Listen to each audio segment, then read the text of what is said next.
Hello, friends. Our guest today is an incredibly talented young man, a musician, and one of the smartest people I've ever met. We work together here and there throughout town, and I always have the coolest conversations with him. Even when I think I have traveled to an unknown path, he is great at shining a light on something I never even considered. He also has one of the coolest names in the world. Check it out. Here is my friend, Dallas Sterling Breed. All right. So yeah, just make sure you're within a few inches. You can bring it around if you want to. It'll move. You know how these things work. More or less. I've been around microphones before. You hold it like down at your belt, right? I was dealing with that the other day. Yeah. But you know what? Even though I've been doing it for so long, I think I did the same thing at my buddy's wedding. There's something about when you get nervous, even though I knew what I was supposed to do. And dude, that best man speech was a train wreck. I hope I never see it. I did a really bad one once. Nobody should have to do that ever. No. I mean, I thought that like I would do a really good improvised speech, and I didn't. So you didn't have any notes or anything? No, I used to speak a lot at like NA meetings, and I would just kind of like talk, and I felt comfortable with it, and I thought, I'd be the same way. And it was totally not. I got up there and struggled to put words together, and everyone was like, he means well. He's a real special guy. He likes that. He likes his friend. Yeah. Mm-hmm. Yeah, man, because like you can feel it as it gets awkward. It just makes it more and more awkward. And then you're like, oh God, everybody's looking at me. What do I do now? Yeah. There's no way to save yourself. You're done, dude. Yeah, it's like I was reading something about that. Other primates also choke. Really? Yeah, it's like it's a primate trait that like when the pressure is really high, most people or most primates just crumble. Huh. Which you would think that with all the other adaptations that would be one that maybe it's just that most people and most primates don't really, really, really get in that many situations where where they're in serious trouble and they have to figure it out in the moment. And yeah, I mean, that's not a normal thing to stand in front of it. Unless you're like the leader and you're like rallying everybody, there's no reason to stand in front of people and talk. Yeah. It's kind of a weird thing. Yeah. Well, and I think a lot of leaders have probably antisocial traits that allow them to get up there and sort of just be consciously manipulative, and they're very sure of themselves, which is part of how they get there. And then most other people see themselves that way. And when they get up there, they're just, it's like being up on the high dive or something. Yeah. Yeah, man, it's such a weird thing. And when you hear about people who, I'm drawing a blank on who the actual actor is, but there is some actor, I'm sure there's a bunch of actors that have insane stage fright. They're like Broadway actors, and somehow they have to find a way to go do the show every night. Why would you choose that as a career if it was that intense, man? I mean, that's a good question. I think like, a lot of people want to be appreciated, so they do stuff that will get them adoration or whatever. And then I've been that way a little bit with music, I'm not terribly comfortable on stage, but I've done it a bunch. And, yeah. I think if I was more comfortable, it would probably be something I would focus more on. But, I tend to sort of like probably have a few beers to cope with it. And it's like, I'm like, I don't know if that's a great, like, if I was going to do that as my job and I had to drink to do my job, it's like, sweet. Yeah, that might not be I think I've seen that biopic before. Yeah. Yeah. Well, yeah, it's definitely for some people. Like, I think of Steven Tyler, and Steven Tyler's got to love it, man. Mm-hmm. Just dreaming all day long about when he gets to go on stage again. But do they still play? I don't know if they tour anymore. He's getting old, dude. Yeah, I just see pictures of him on Hawaii or on Maui or whatever. And it's usually stuff that's like Steven Tyler looks like your friend's cool mom that would let you drink or something. He wears so much jewelry. He looks like a little old lady. Yeah. Yeah, I started listening to a lot of Aerosmith recently. And, I mean, I heard all that stuff when I was a kid, but that's what's crazy about growing up and having your ears change and having life experiences. Like, you can listen to the same song that you listened to when you were 10, but it has a completely different meaning. And I've been doing that with Aerosmith lately, where I go back and listen to some of their hits, and I'm just like, this song is incredible. Oh, yeah. Yeah. You know? I did that a little bit recently but it was like with Vanilla Ice. And I was like, It works the same. yeah, I was like, this is amazing. I mean, not really. It was, in some ways it was better than I remembered. You know, that like there was a little bit more, believe it or not, depth to it. Yeah. In terms of variety. But it wasn't like, I haven't picked it back up, you know. Yeah. Well, you know Matt Helms, right? I don't think so. No? Okay. Him and I have talked about, I told him how I wanted to do episodes of this where I just went through songs that you're not supposed to like, that like you'd be embarrassed to tell people that you listen to, but then listen to them and like dissect them as they go and just explain why you think it's really good. Because there's like, another example that pops in my head is this Mariah Carey song. And I forget what it's called, but that's not a song I'm supposed to tell you that I like. Right. You know what I mean? Or like Hootie and the Blowfish or something. Like, Right, yeah. or Vanilla Ice. Yeah, yeah. But if you like really sit down and critically dissect it and be honest with yourself, I mean, think how many songs people are listening to in their basement. They're like, God, I hope nobody knows I like this. You know? Yeah, yeah. I think that's like most of the stuff I listen to, honestly, but it's just not as popular. Yeah.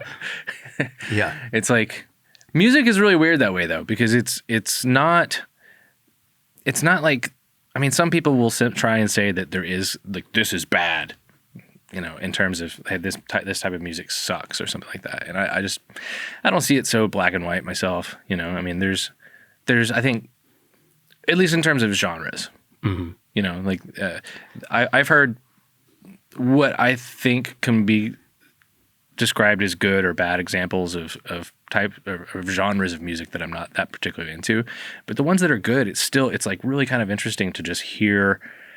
You can tell when someone's put a lot of time into it, and to not really fully understand where they're coming from with it is almost like travel. You know, it's like you can tell that it means a lot to them, and that it's important. Yeah. But you're like, how did you, you know, how does this, you know, and I think it's just because, you know, if you're from someplace, you're more likely to, like if you're from Eastern Europe, perhaps, you know, like maybe you've heard polkas when your grandparents were doing something, and so you've got this like soft spot in your heart for some polka artist, and everybody else is like, okay. Well, that's interesting though, because why is American music so popular? Why aren't there other countries that have figured it out? Because with a few exceptions, most of it comes from the United States. And I mean, there's a couple bands that would come out of Australia. There's obviously some acts from the UK, but like, there's nobody really famous from Portugal or from Italy. You know what I mean? Or from Africa. Yeah. It's usually from the United States. Well, I mean, it's not that there aren't plenty of really good musicians elsewhere. I think a lot of it comes just from the fact that the United States sort of spearheaded a lot of the 20th century industrialization of art. You know, like we were doing the movie studios, and we had the big recording companies and all the record studios and all that stuff. And I think that, you know, everybody else was just still, they had so much tradition that, you know, all this American stuff, or maybe it's like, gosh, I don't know. I mean, I'm not totally sure exactly why, but I mean, I think a lot of it just had to do with the fact that America was sort of this new concept, and we were down to just really get involved with it. And everybody else had these ideas of what music was supposed to be, at least the older. I don't know. Yeah, I don't really know either. I want to say it has something to do with money. Yeah. Because, right? You know what I mean? Like, there are so many situations that wouldn't have worked out if there weren't people. Like, I think of Taylor Swift. And Taylor Swift is extremely talented, writes most of her own songs. But she has like a team of people that work with her. Her parents were already rich. And then she's got this force behind her because they know they can make money off of her now. And so there's so many people that have a hand in that pot and a vested interest in making sure she's famous and successful. Yeah. And so I don't know, maybe that just doesn't happen in other countries. Well, I mean, it's hard to believe that it doesn't. I'm not totally sure. It might have just been first to market kind of stuff, you know, in terms of like, you know, the American sound or this new rock and roll or whatever, like hip hop. There's been more origination of new music, I think, in America is a lot of it. I mean, but why? Probably because, I mean, if you look at it from that point of view, I think a lot of it was because we had a recent mashup. You know, there were a bunch of people coming from different places coming together, and yeah, you know, like that's happened in Europe,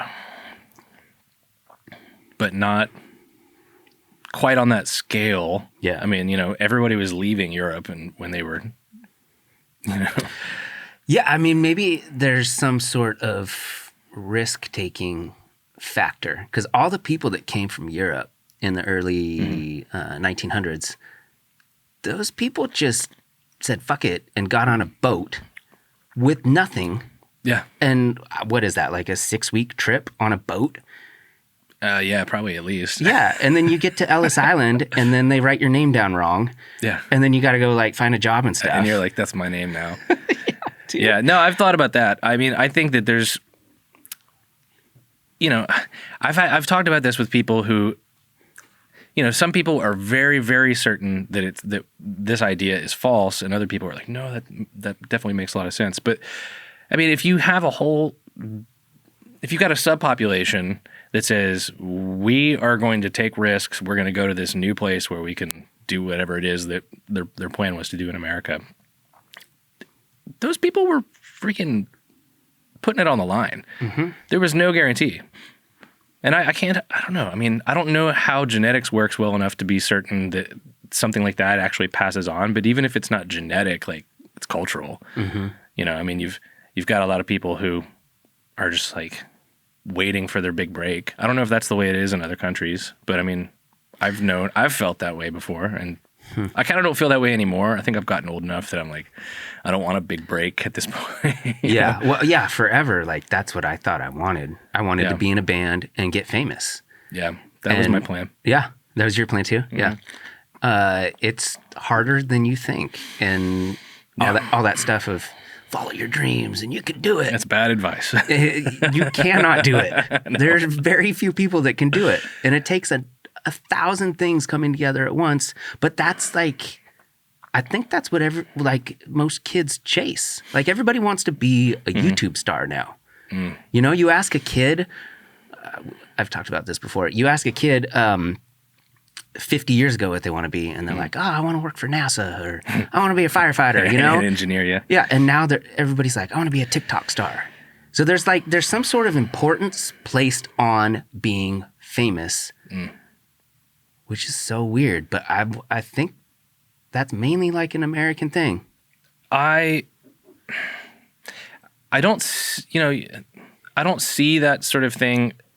Well, the honest truth is I'm not that plugged into other cultures. I mean, I'm interested in other cultures, but the last time I was in Europe was a long time ago. So I don't really know what it's like to be on the ground right now. But it does seem like an American thing. And I think that we've got a culture that really chases after novelty, you know? I mean, there's good and then there's new. And they're not necessarily worth the same. New means excitement. New means, oh, this is exclusive, and goes kind of what you said about money. when I was, getting into music, I thought tradition was part of it in a way, like, wow, this is something that people have been doing for a long time. I'm going to learn what they were doing and I'm going to do it. And then people are going to hear my take on it. And after a number of years, I finally kind of got to where I felt I was mainly playing blues guitar at the time. I kind of got to a place where I thought, man, I've really gotten to where I can express what I've been hearing. And then I realized that a lot had changed. First of all, I didn't live in Little Rock, Arkansas anymore. And also nobody listens to that kind of music anymore. Yeah, right. Like what's the most famous guitar player on Earth right now? Right now? Yeah, who wasn't famous 20 years ago? First thing I thought was John Mayer, but I don't think people... That might be true. Or maybe... But he got famous 20 years ago. Yeah, I was just thinking also Jack White. Jack White. Again, 2005. So maybe that's not quite 20 years ago. You're saying somebody in the last 10 years? I don't know. 10 years, yeah. I don't know enough about current music. Yeah. I mean, it's just people aren't into... It's not... It doesn't... I don't think people really want to see people getting together and playing music. They want... And to be fair, I'm not really criticizing because I've taken some time to try and learn more about more modern music because I was stuck in a really tunnel vision view of what I was interested in. And honestly, I think groups, well, not even groups, but like people like Bass Nectar, for instance, comparable to classical composers. I mean, what they're doing is some of the most free and creative music that I've heard ever. I mean, it's complex. It's got a lot of pieces. It's got a lot of stuff that would be difficult for musicians to even pull off. And the sound quality is really amazing. That's cool, but that's not always necessary to become famous or write a song that people appreciate. So that's cool that it's complex and you can appreciate it on that level. Yeah. But is it just one guy? I think Bass Nectar is just one guy. I think a lot of that, the EDM stuff seems to be just a person who's taking the time and composing out these pieces. Yeah. And then you got to choose what sort of sounds you want the sequencer to activate. I mean, I guess there's probably a bunch of different ways of doing it. But he also has to produce it in a way that it's appealing to a mass amount of people. Yeah, it's got to have a lot of bass. It's got to be... Is that important? I think so. Absolutely. Yeah. I mean, so I think that's one of the big things that separates older American music from modern American music is there used to be more power, I think, in harmony and melody. And now most of the really popular stuff I hear is very viscerally engaging because of the low end. It actually grabs a hold of you and like physically imparts energy into you rather than hearing some sort of melodic turn or some sort of really interesting harmony resolve. Because there's very few chords in modern music. It's not very chordal. But it is incredibly visceral. I mean, subs... You can feel subs, You can, and that's really cool because we get to experience a type of music that no one had ever, like you said, felt before. Like, feeling that sound through a speaker has only been possible since like the 70s, maybe? I mean, you'd have to be listening to some really expensive speakers in the 70s too. Yeah. I mean, although like... I think maybe the 1812 Overture might be the exception. It's like, I like to call it the world's first banger because, it's the one with the cannons. Yeah, and it's right. like people heard that and felt that. And I mean, I don't know what they really thought about it, but it had to have been impactful. I mean, oh yeah, they were doing that down on the Portland waterfront after there'd been some violence downtown and everybody was all shaken up and kind of pissed that opera was shooting cannons off. You know? Yeah. I'm like, yeah, I guess so. It's kind of an important part of the piece, though, right? Yeah. Yeah. Oh, yeah. There's no Dude, point in doing it without the cannons. How do you get a job being the cannon guy? The symphonic howitzer technician. Well, and you gotta, what's the fuse, like 30 seconds? Oh, God, I don't know how they do. I would hope that it's electronic. Yeah, it would have to Back be, in the dude. day, now that would have been real. Well, they probably did physically. They probably pulled. They had probably a mechanical triggering system back in the early days. That's wild, man. I can't imagine that somebody actually timed out fuses. Like, if they did, their talents were wasted, I think. Yeah. Yeah, I heard something once where they said, because there's no recordings of that, you'll never hear the way that somebody in that time heard it. Yeah. And even though you can read sheet music and reproduce what Beethoven wrote, is Beethoven, right? The 1812 Overture, I can't remember who wrote that, actually. I don't know. I think it was Tchaikovsky. Was it? Okay. I think Sorry, so. my laptop died. No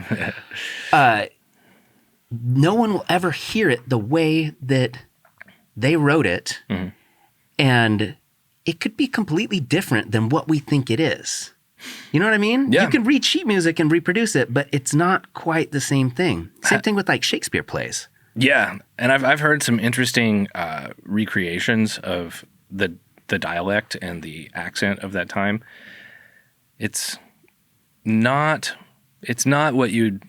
It sounds much more like a Germanic language. It doesn't sound quite even like you would imagine stuffy Old English to sound. You know, you're just like struggling to understand it as a modern English speaker. But it's funny you mentioned Beethoven because there was some controversy, I guess. Like not really controversy, but they found Beethoven's metronome, or not so much that they found his metronome, but like after he had gone deaf, the metronome was invented, and he got one, and he went back in and put metronomic markings in most of his symphonies, and people today look at those values and it doesn't make sense because they were fast. They were super fast. And a lot of these, like the Beethoven's Fifth, I mean, it's like you hear it about this speed, but when he was actually going back in and writing it, it was like almost double. And so it gives it this almost Metallica kind of feel.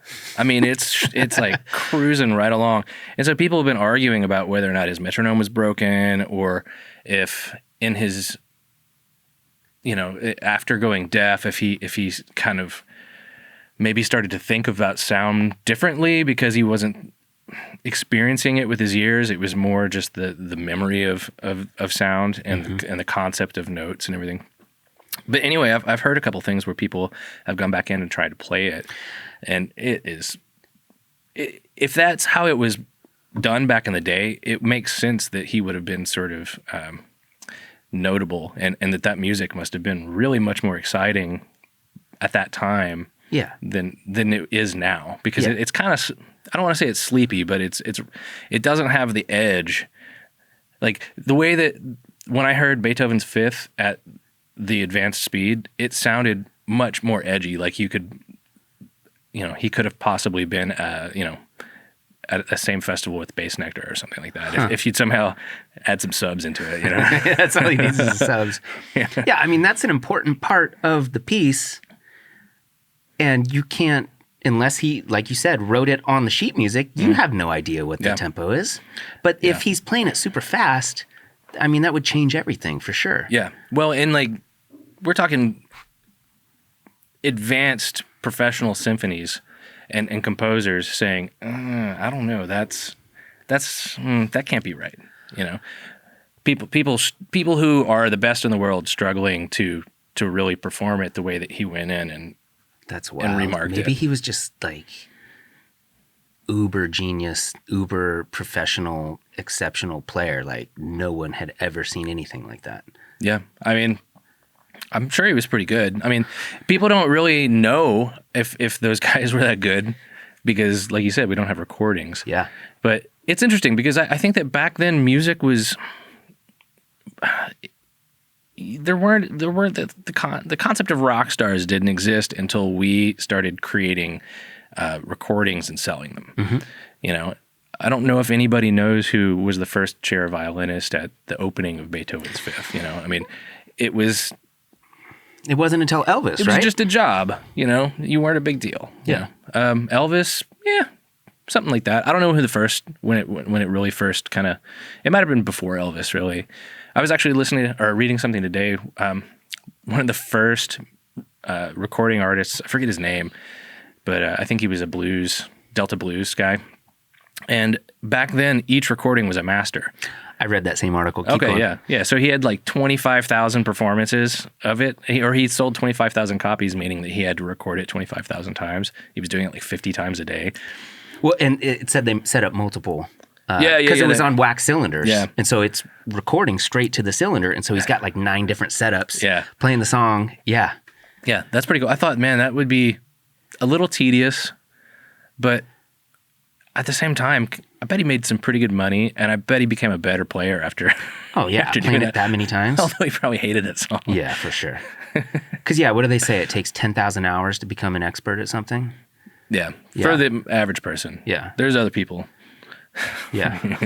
there's those bastards that just are just good. Yeah, I mean, I think it's probably nonsense to suggest that they don't put any work into it. But you know who Derek Trucks is? He's a guitar player that he's probably about my age, but his father was the drummer in the Allman Brothers, and so at 11 he picked up guitar, and by 13 he was not as a charity bit or a gimmick, but good enough and was actually playing with the Allman Brothers. It took him 2 years to just get up there and start like actually hanging and playing with them. That's a tough spot to be in, man, to be a famous musician's kid. Yeah. Well, he's more famous than his dad now, so like he's one of the few rare, seemingly well-adjusted people who had that sort of recognition as a child. Yeah.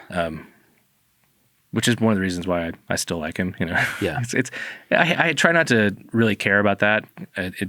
I'm more into the art or the music or whatever, but at the same time, it's like when people become just really annoying, it's like yeah. I'd rather not. Yeah. Well, the other thing I was thinking about was so there's only so many notes, and there's only so many chords, and there's only so many patterns to put those chords in order. Yeah. And have you ever seen that YouTube video where they play the same 4 chords over and over and over again, and every 4 bars they change songs? I've seen, maybe not, I don't know if I've seen the specific one, but I've seen the kind of mashup where it just shows that the theory doesn't really vary that much from song to song. No, it doesn't. There's a certain pattern, and like they'll sing a line of Lady Gaga, then they'll sing the Lion King, and then they'll sing Talking Heads. Like so many bands have used that same progression. Sometimes it's in a different key, but it's the same thing back and forth, and it's like it's pleasing to humans. And so it makes you wonder, like, how long have people been playing that progression? And somehow it's just like in our DNA that we like that. And it just takes a new artist every couple years to write new lyrics to it and put a different bass line or a bass sound underneath it, you know? Yeah, or some fresh rhythm or something. Yeah, it's really weird. I mean, it's also interesting because when you look at music from other parts of the world, it's not necessarily true that those same harmonies are as prevalent. In some places, harmony is not even really that much of the basis of music. Like if you listen to like traditional Pakistani or Indian music, I mean, it's not to say that there's not harmonies, but it's a lot more about rhythm and melody. And the melodies, instead of having, we have 7 different notes, 8 if you count the octave. Yeah. And I want to say the microtonal scales that they use in India are in like the 20s, something like that, 23, something like that. And it's just they understand that there is this tension and release that's more detailed than what we have. So some of those notes would just sound a little out of tune to the Western ear, but it's not. You know, they're distinct. But I don't hear much of the 1-4-5 chord structure that you're talking about, which that's the first, the fourth, and the fifth notes of the scale have this weird relationship where Westerners hear it as this really strong, like the connection between those. You just feel like it goes somewhere, you know, and it's resolved. The tension is there, and then it's resolved. And why? That is a really interesting question. And why not in Lahore or someplace, you know? Like, what's the basis for that? Mm-hmm. But now we're kind of getting our like Western music is getting, in a lot of ways, more like Indian music, where it's much more just about rhythm and, I mean, the melody is a lot more simple. I saw something the other day that was saying that on average, the top 10 has gotten more simple progressively over time. Huh. And in years when there were particularly interesting or complex things that made it onto the charts, the top hits were even more simple. And it's just people, they want to be able to whistle a tune, you know? They don't want to be challenged. They just want it to be something that they can kind of enjoy. That's the appeal of modern country music, right? Is there an appeal to modern country music? You know what I'm talking about? It's like, you know, about Ford pickups and going down to the water, you know. Yeah. Got the girl on my arm, you know, all that kind of stuff. You listen to that stuff, and if you try, you can appreciate why people like it, but it's so formulaic. Yeah, it's very formulaic.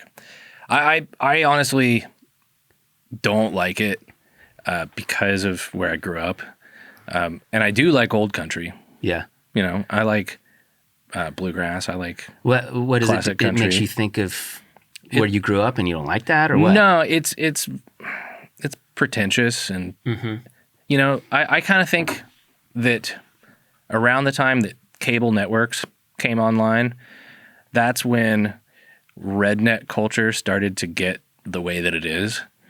Instead of just being country, you know, people were marketed to. The Nashville network came online, and you could buy, you know, rhinestone studded boots on TV and crap like that. And people were selling truck nuts and ain't scared stickers for the back of your window. And I just feel like people like myself, people who didn't quite feel comfortable as a part of that subculture, and who were, you know, who tended to move away, moved away, and the people that stayed behind kind of doubled down on this sort of redneck culture that I just find, I don't know, it's not that I want to judge anybody's culture, it's just that I remember the way that country folks and even redneck people were when my grandparents were around, and it just, they weren't into the showiness of it.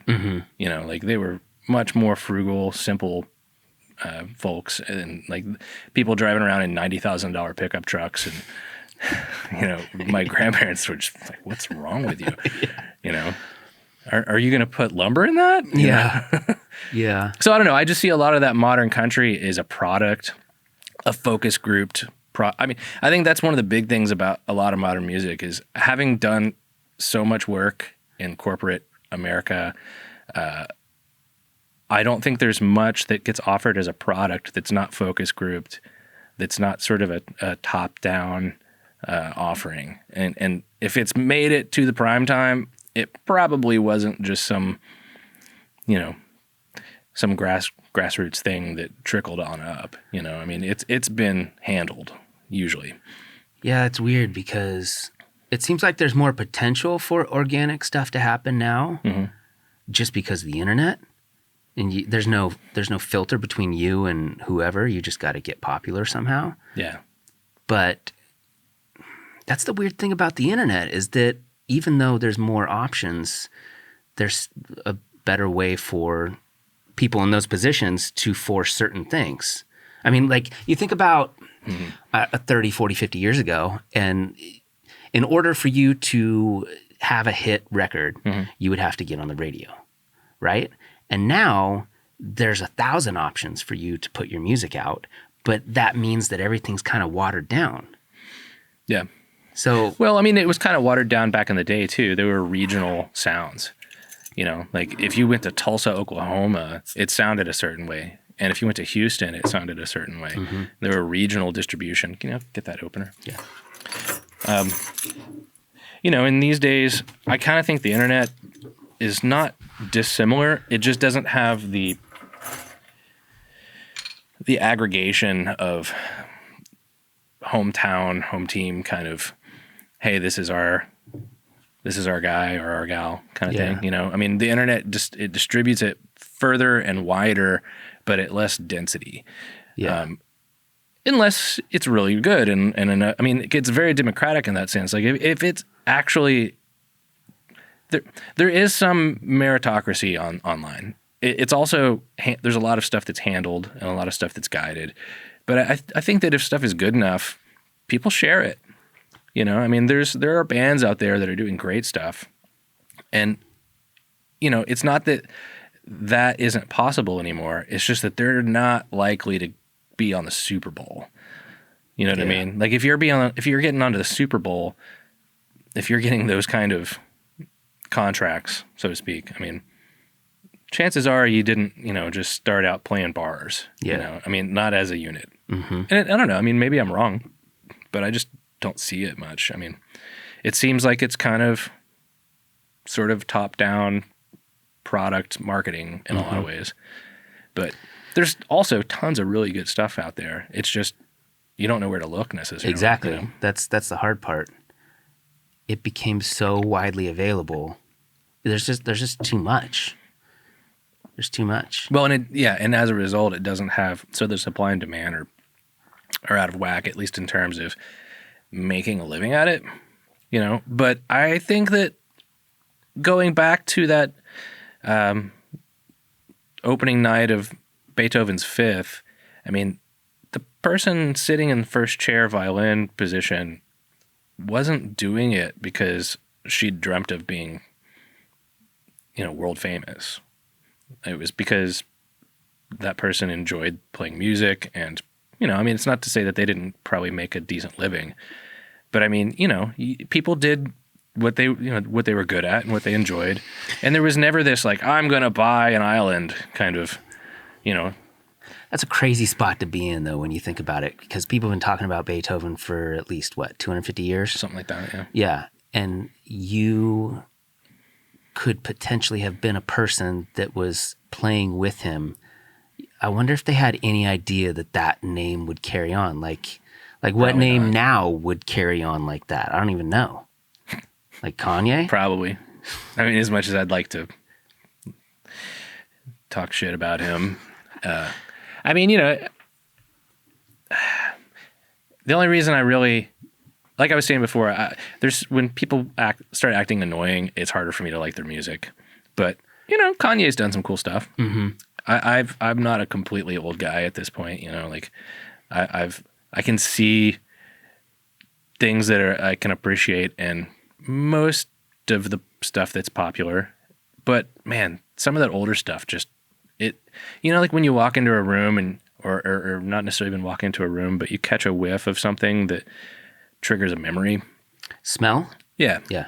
Yeah. That's the way that a lot of older music makes me feel. You know, it brings me back to a time and a place.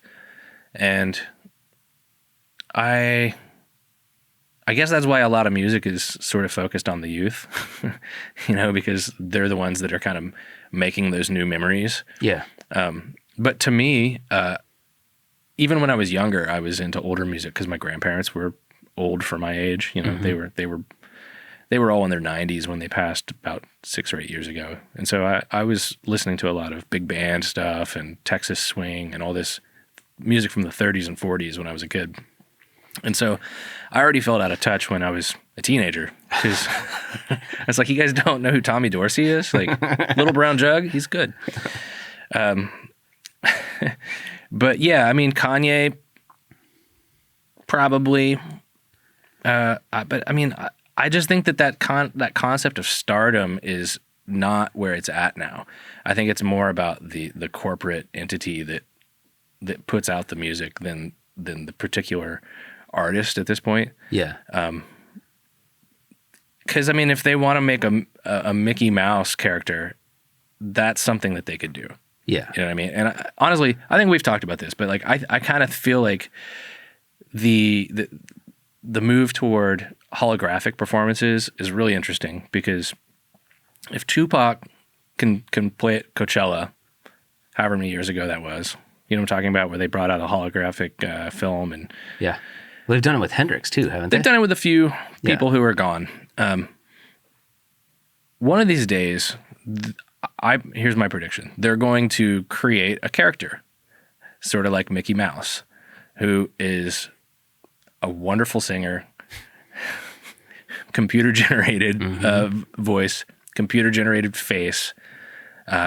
This person will have an ageless look, and they'll never say racist crap on the internet, and they'll never get addicted to fentanyl and crash their boat. Yeah. You know? I mean, and they can just, just harvest money that way. You know? Just focus group it, like you said. Yeah. And sure. I mean, I hate to be so cynical, but I mean, that's kind of how stuff works. I mean, it's not to say that there aren't grassroots things out there, but there's also astroturfed things. You know? Yeah. So, I mean, there's a lot of savvy people out there, and if they got to make it look a little homemade or whatever, then, they can do that too. But well, yeah, that's the cool thing. If it's digital, they could just shift it however they want to, in subtle ways or dramatic ways. You made me think of something when you said a second ago about, I think you're right. I think it's memory oriented. Mm-hmm. And the reason, like, your parents love Zeppelin or Pink Floyd or whatever, and we love Nirvana or what, whatever happened in that era, is like the times that you're listening to those types of music is when you're like in your formative years. And you're hanging out with friends, and you're doing drugs, making out with girls, crashing cars, whatever. Yeah, having fun. All those things. And so, like, you associate all those types of music with, like, in a lot of ways, what could be, like, the best time period of your life. And then you get a little bit older, and things kind of smooth out, and you're not doing crazy shit anymore. And maybe you're having kids, you're paying the mortgage, Like, you're not going to just start listening to everything that's popular right now. You're gonna listen to that stuff that you love. That reminds you of like all those awesome times you and your buddies had and everything. Yeah. Yeah. Well, and so talking about tradition in music, that's something we no longer have, and I don't, having not been around in the past and not being an ethnomusicologist, I don't know this for a fact, but it's my understanding that there was a time when generations of people would share music. Like you didn't have to get new music when your kids came around, because the songs were more tied to a place and to a culture than to what year you graduated high school. And so there were songs that the children and the parents and the grandparents all knew and could relate to, and maybe even further than that. Like there's some songs that I've learned in the past few years. I started playing more acoustic guitar at some point before the pandemic, actually, even. And I've learned a bunch of really old songs, probably a couple 100 years old, some of them, And I don't know if they're good enough or if it matters, but I don't know. I just feel like, when music brings you back to a time, if it was tied not to a specific time, but it was tied to a culture, I imagine that the power that existed within music was probably stronger then. Mm-hmm. The way, it kind of is that way in New Orleans still. Like, I don't know if you've spent much time in New Orleans, but the music and the food don't change much. Yeah. And they're popular. They're very popular. You go down to Frenchman Street and there's groups of young people and old people, different generations of people, and brass bands, just like marching down the street, playing this groovy stuff, and like there's just people all out in the street marching along with them, and it's like this big. It's not about those memories. It's about right now. Yeah. It's about being. Well, I wonder if that's what gospel music is. I think so. Because you're singing the same songs for generations. Yeah. Yeah, I think so. It's a thing that ties people together and the moment. And it expresses things through that shared experience that you would struggle to put into words succinctly, I think, Yeah. And it wells up that kind of emotion in that moment. And that's, I felt that way a lot about older music, especially blues. Not all of it, but like some specific artists. And I was really kind of shocked to find out how unpopular it was, honestly. Like, I was like, okay, I've got my 10,000 hours now. And, it took me a little while to kind of come to terms with that. It was a bit of a letdown because when I was a 20-year-old in Little Rock, it was popular enough that it didn't seem like a total pipe dream to imagine that, oh yeah, I would just keep working at it and eventually, I wouldn't make much money, but I'd, be a session musician or something? Well, or just play clubs. Yeah. Just making maybe $150 a night or something like that, but like, getting by. And that's tougher to do than I thought it would be, I mean, I've made some money playing, but it's just nobody wants to pay a cover. No. I mean, there was a time I think where you had to actually be good to get a gig. And so the expectation was, oh, we're going to go hear some music. And now, especially in Portland, because Portland having all these neighborhood bars, I used to do a bunch of gigs there at different, or not there, but like in neighborhood bars. And man, like, it's just too loud. I've been working on that a lot, just trying to figure out how to get nice tones at lower volumes. Mm-hmm. Because I think the reality is people are just hanging out. Yeah. And then a band comes in and they're like, hey, everybody, we're going to rock your face, and it's just too loud. You know?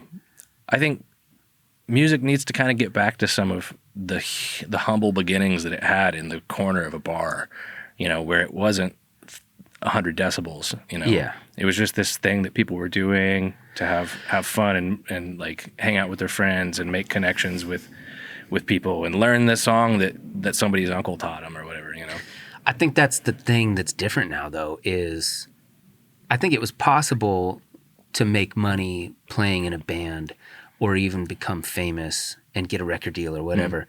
I don't think people do that much anymore, right? It doesn't seem like rock music, air quotes, rock music. Not right now. Is it? For sure. No. It disappeared, man. That's not a thing anymore. I mean, there's a little bit, the jam band scene is still a little more popular. Yeah. You ever listen to Corey Wong? Have you heard? Mm-hmm. I'll have to send you some links on him. But he's kind of heard about Wolfpack. You familiar with Wolfpack? Mm-hmm. There's this little nexus of musicians that are all kind of connected. Those guys actually got their first notoriety by more or less, I wouldn't say scamming, but they put out an album called Sleepify, and it was just silent. It was like an hour long, and it was silent. And they went around and at their shows told people to put it on when they sleep. It's an album for sleeping.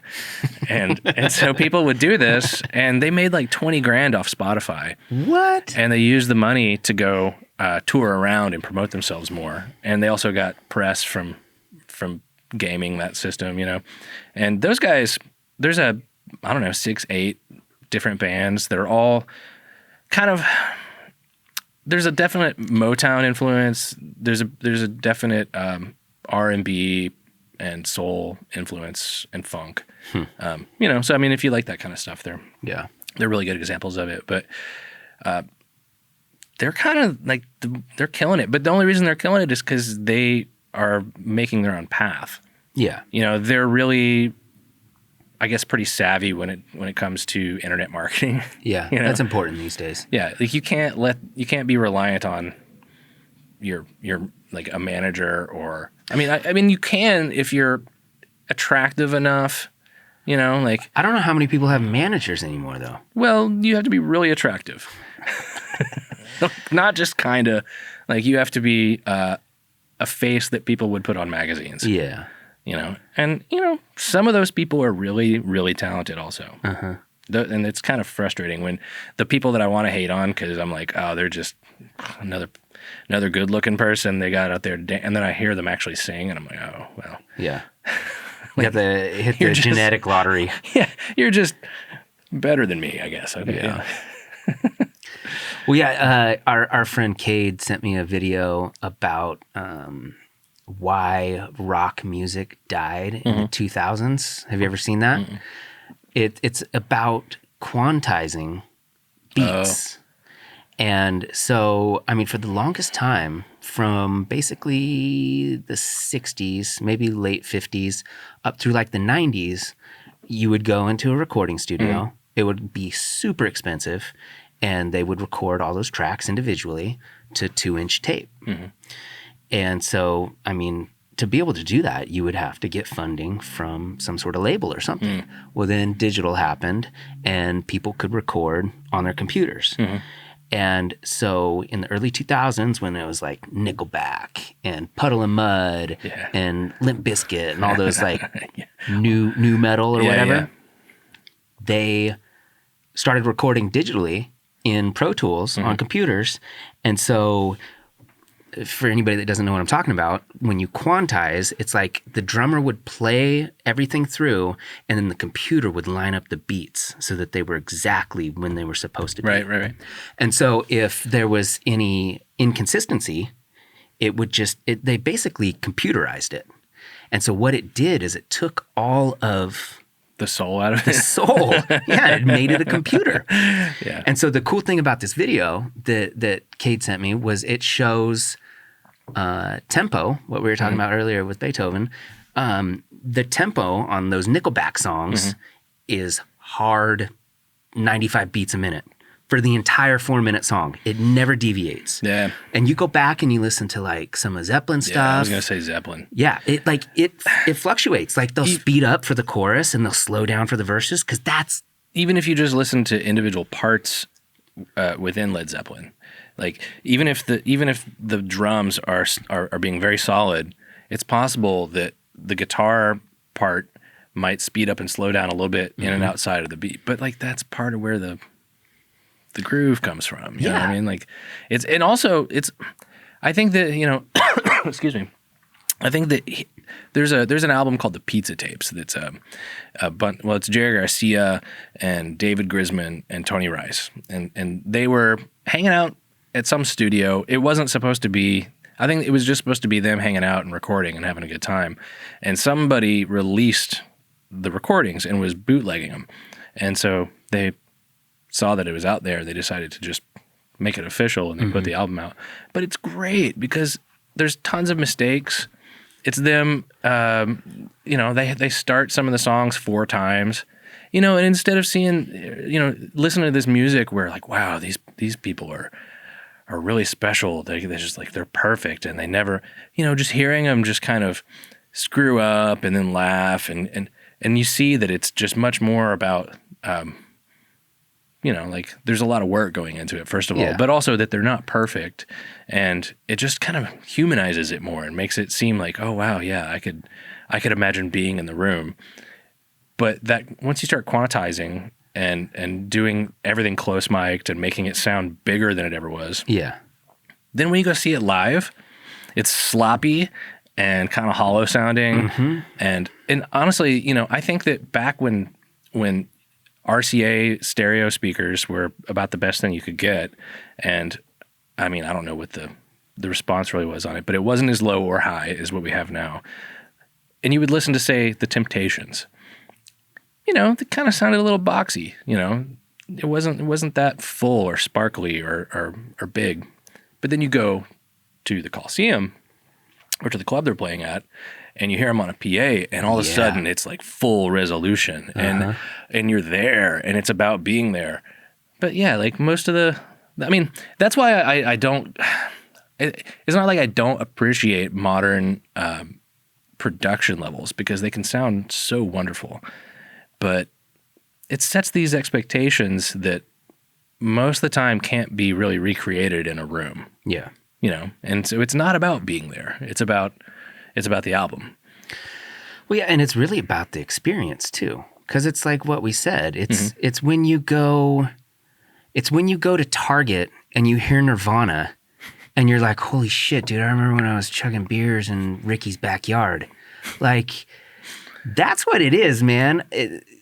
It's that feeling you get. It's like when you walk through somewhere, you were talking about, when you smell something. Yeah. Dude, I used to wear Michael Jordan cologne in 6th grade.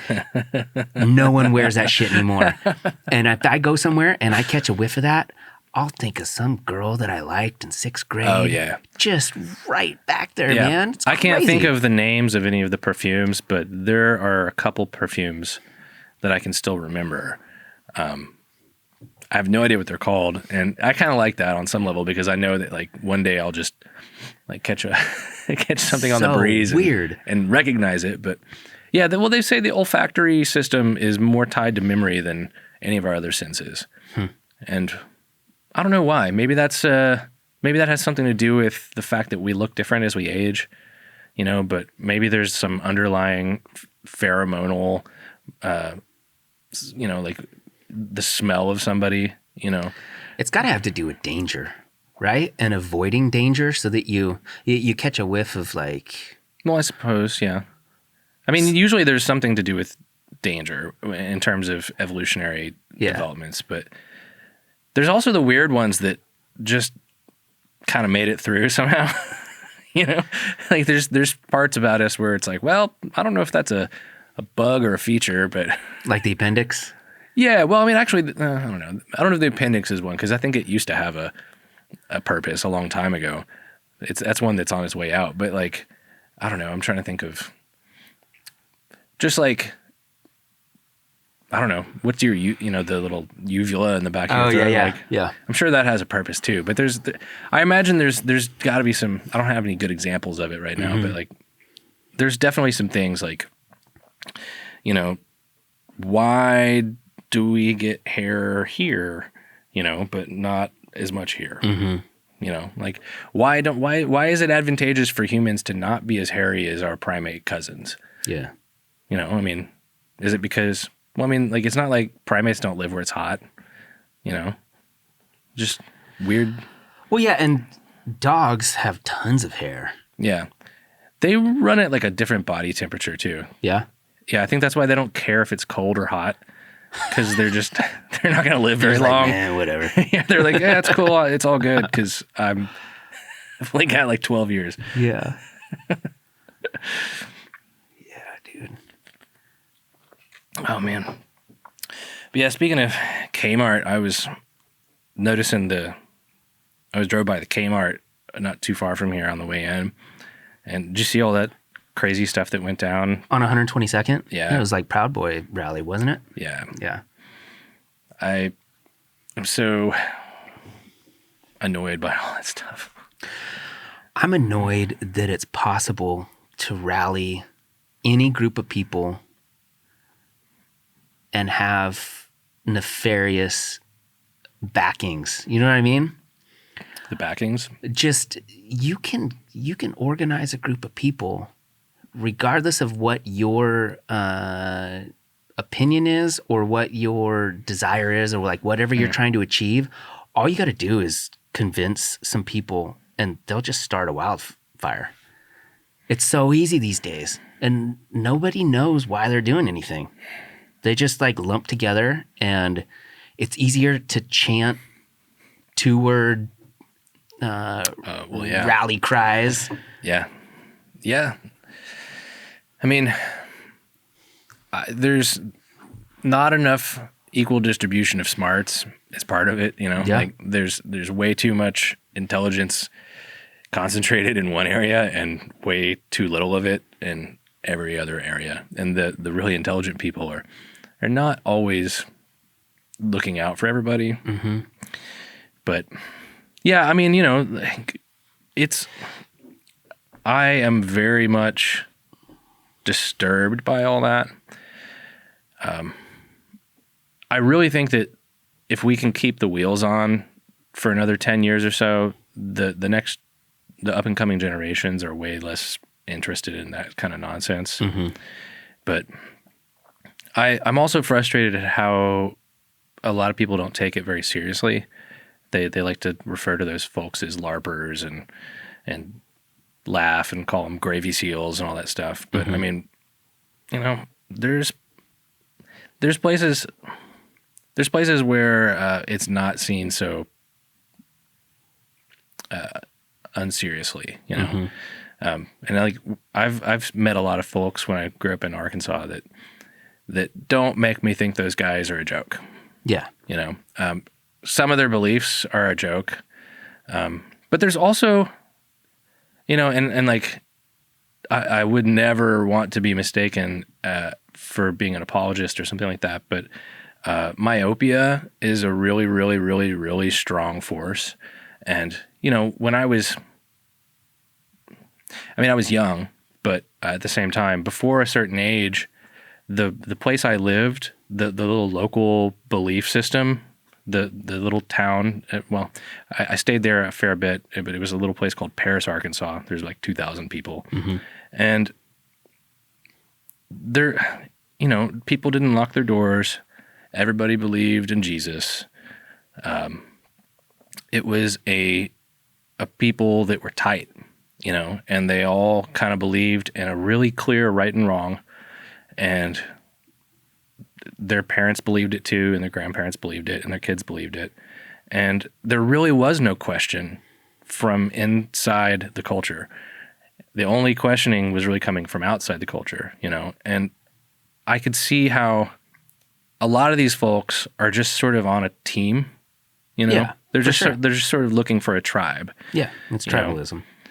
But oh my gosh, like, the specifics of it are a lot more difficult to understand, you know, like the specific beliefs. But I can see how people can sort of get caught up. Like, you know about the concept of Plato's cave, right? Like, well, the allegory of the cave basically says that a lot of people live in a cave and they see the shadows of the movement outside the cave on the walls of the cave, and they think that that's reality. Mm-hmm. That's everything. And then if someone actually makes it outside and they can see that, oh no, these shadows that were on the walls are actually just the light being blocked by things that are moving out there, you know? And I think it basically, you know, if you don't have something challenge the views that you're given by the place you grow up or by your family, if nothing challenges you sufficiently by a certain age, I mean, that's just what color the sky is, you know? And it's, I would never apologize for anyone's bad behavior, but at the same time, I feel like, you know, people need to kind of try to be more understanding that, like, perspective can really dictate someone's reality, even if it's something that they can't really relate to or they think is abhorrent, because a lot of these folks are like ready to fight, man. I mean, like, we need to figure out some way to actually communicate with the 30% of this country that is losing their mind right now. Well, the problem is there's no room for the gray area. Yeah. Everybody's just 100% one side or the other. Yeah. There's no attempt to understand anything. And going off what you're talking about, it 100% has to do with who your parents are, mm-hmm. who you grow up around, what your school system is, what you're allowed to research or discover. If you are trapped in some sort of environment that doesn't allow you to use your brain, I don't know if this is true or not, but it seems like your brain would atrophy. If you're not allowed to pursue different ideas and investigate. Well, it gets locked in. Yeah, you just, and dude, that's so terrifying for any belief or any opinion, to believe anything 100%. But I think people like that. People want the comfort of knowing that Jesus is God. Yeah. And that is what I'm going to believe forever. And you're like, well, like I always like to say, what if Jesus came down and was like, I voted for Obama? He voted for Nader. Yeah. Minds explode. Like people there, I strongly believe there are people that if Jesus really did come down, it doesn't matter what he says, they'd be like, you're an imposter. You know? Yeah. I mean, yes. Yeah, no, it's really frustrating, and it's been something that's really I've thought a lot about, just because, I mean, part of the reason I moved to the West Coast was I felt so much like an outsider in the South. There were plenty of people in the South that I, as a Portlander, could relate to, and who would do just fine in this area. But, you know, I mean, like, it's not the majority, you know, and that's fine. I mean, I think that for the most part, in reality, and it's part of the reason why I speak with a little empathy toward those folks, is that most of those people are not hateful. They're really not. Most of those people are not.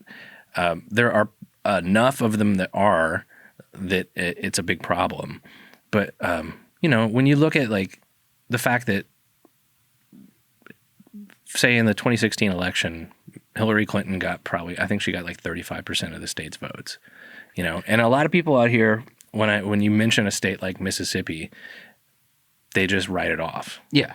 You know, they're like, screw that place. Yeah. And I mean, I just don't think that that's really a good idea, because it does seem like it just keeps getting crazier, you know?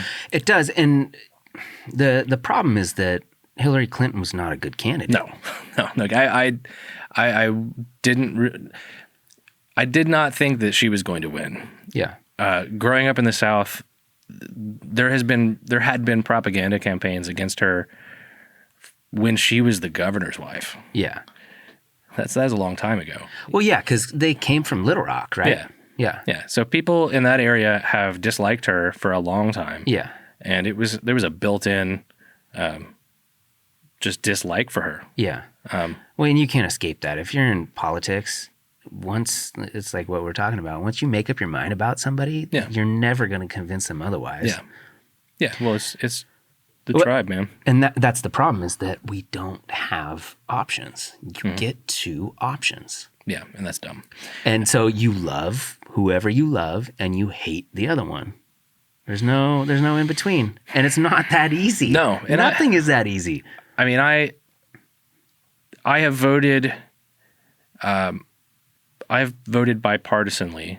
I tend to only vote Republican in primary elections, because it's not that I'm a Democrat. I just agree with the Democrats more. But sometimes I'll vote for the most favorable Republican in the primary, because I don't care so much about the Democratic primary usually. I've been interested in the Democratic primary sometimes, but you know, I'm like, whatever. I'm going to vote for the Republican that I dislike the least in the primary, and hope that he becomes the challenger in case a Republican wins. But the idea that Republicans or Democrats at this point are going to offer any real solutions to anything is not panning out. Yeah. You know? I think that's part of the problem. Why is one person in charge, or they're not even in charge? Why does one person dictate 1/3 of the option that can happen? Like, why is... It doesn't seem like it's going to last. Well, we are still working with a system that was the best way we could organize thought 250 years ago or whatever. Yeah, when there were 13 states and like maybe a million people. I don't know. Yeah. Probably not even. Probably like 500,000 people. Yeah. I forget how many people it was, but it was a lot less. Like when they signed the Declaration of Independence, Earth's population was something like 400 million. Which, you know, it goes, I mean, that's part of... Okay, so you break down one of the demographics between the two choices, and you've got the, the coastal elites and their college degrees, and those folks are a lot more interested in statistics.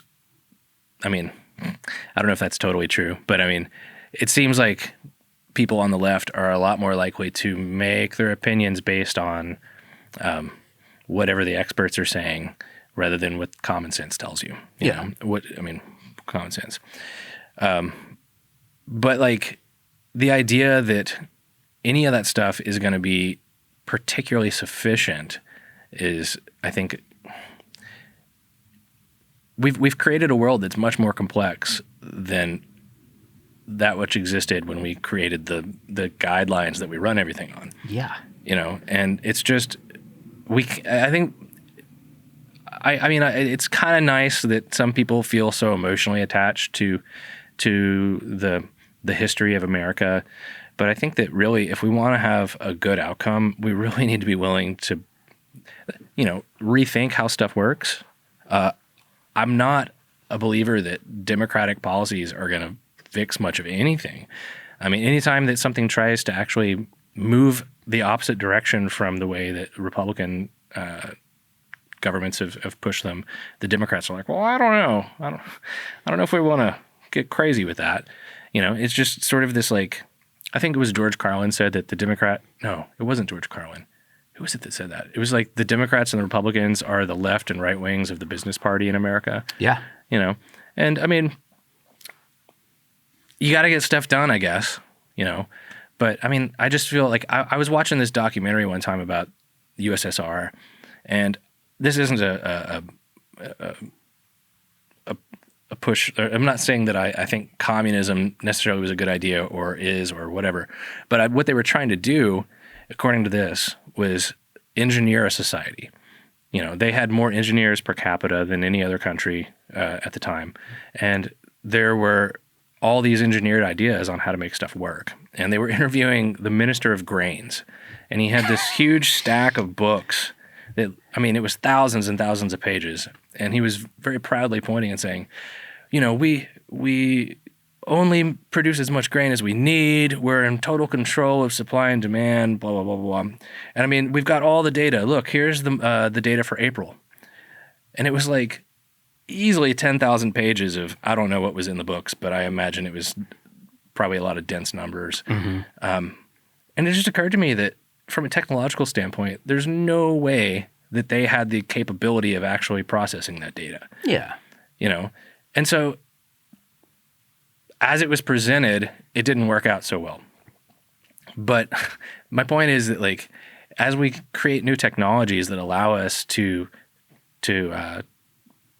keep better tabs on what we're doing, like blockchain stuff, for instance, where you can mark a specific bag of rice mm-hmm. and see it in real time as it moves across the globe throughout the supply chain, and you can pay for it with specific currency. Yeah.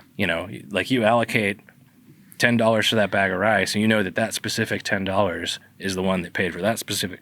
I mean, we're getting to the point where that kind of detailed understanding and nuance in terms of possibly planning some of that stuff maybe that could work. Yeah. And I just think that we're stuck in this weird flag waving team cheer session where, it instead of talking about how we can do things differently, how we can do things better, it's just, no, the other guys are wrong. Yeah. And I mean, I tend to agree with one side more than the other, but mm-hmm. at the same time, having lived in a conservative area for most of my life, I know that it's not how people here tend to see it, yeah. like even the people that I really disagree with, for the most part, I mean, they're mostly nice people. Yeah. I can't explain the mania that's going on, with just like the going out to do, what was the thing yesterday? Luckily that didn't do much. The justice for the Justice for J6, I think was the name of the rally. I don't know about it. Well, like they planned some rally for the people who got arrested for storming the Capitol. Oh. They consider them political prisoners. That whole thing is crazy. Yes. I mean, just how it's gotten to the point where you can't agree on the color of the sky with some folks. Yeah.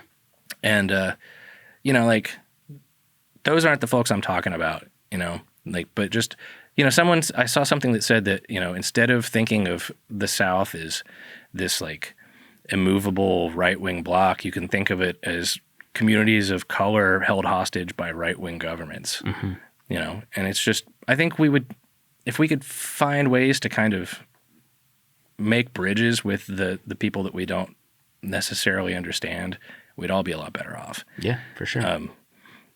But it seems like people are at a weird place that they haven't been in a long time, To just, like, I was so shocked to find out that people just battle in the streets here, and now the cops don't even show up.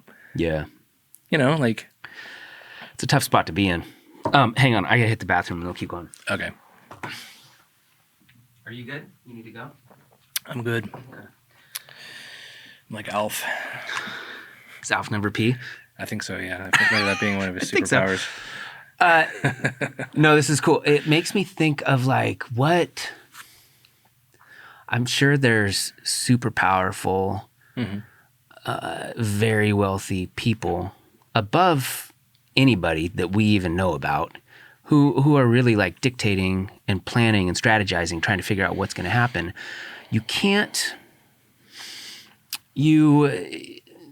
For the longest time, the issue was exponential growth of humans and feeding them and finding jobs for them and finding ways to keep them complacent so that they wouldn't revolt. Yeah. We're reaching a point where the world population is slowing down and even starting to reverse in some cases. Some places, yeah. Yeah, which is crazy. I never thought that would be a thing, but that's happening. And so you have this huge precipice that this threshold that we're about to exceed, where you have so many people who need some sort of purpose and they need some sort of job. They have to make money. They have to provide. They have to be fed. It's going to change dramatically once they figure out how to have robots work in Amazon factories and do all the menial tasks that the only reason a lot of people are alive is to perform these tasks that rich people don't want to do. They need some sort of body to achieve that. Yeah. And we're going to cross that threshold here pretty soon where those people aren't needed anymore.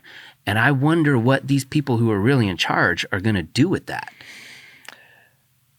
Yeah. I mean, I think a lot of people are assuming that there's going to be a split between a larger split between the haves and the have-nots. There's going to be like a new underclass probably of unneeded people. I mean, we've already got that, I mean, that's the poverty line, right? Well, I mean, there's the camps here, like that's where we've already got the people who, I mean, it's not that I think they're unneeded, but I mean, they're society has thrown them away. Yeah. Yeah. I think that incidentally, we could do something about that, but they serve a purpose. And this that sort of like semi-conspiracy minded thing that you were just saying, where there's got to be motivation. And honestly, during the pandemic, if you watched a lot of politics, you heard some people kind of saying the quiet part out loud. Like, well, how are we going to motivate these people to go back to work? And there's a lot of debate about whether or not we should be giving people the unemployment benefits that have been extended through the pandemic.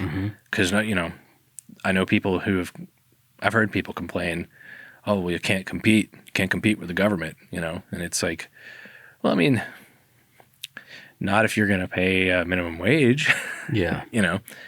But we've already got people that are left behind, and I'm afraid that the unfortunate likelihood is that we'll have more people in that position. However, we also have seen a ton of democratization in technology. Like, it's not just a political thing at this point. Like, the power that exists in the average maker You know, like if you spend some time online and you figure out how to program a Raspberry Pi and you can solder, you can make things that would have required a government budget to make 20 years ago. Yeah, but what do you do though? If somebody's creating a product or a piece of art that you want to buy, but you don't make money, then what do? We go to barter system? Then we're trading goods again? Maybe. I mean, where do you go, I think, is probably a more specific question. You know, like, are people going to, like, where do people go right now, you know, who don't have a place to be? They congregate under bridges and they congregate in parks. And there's a lot of debate on whether that should be happening. But I think if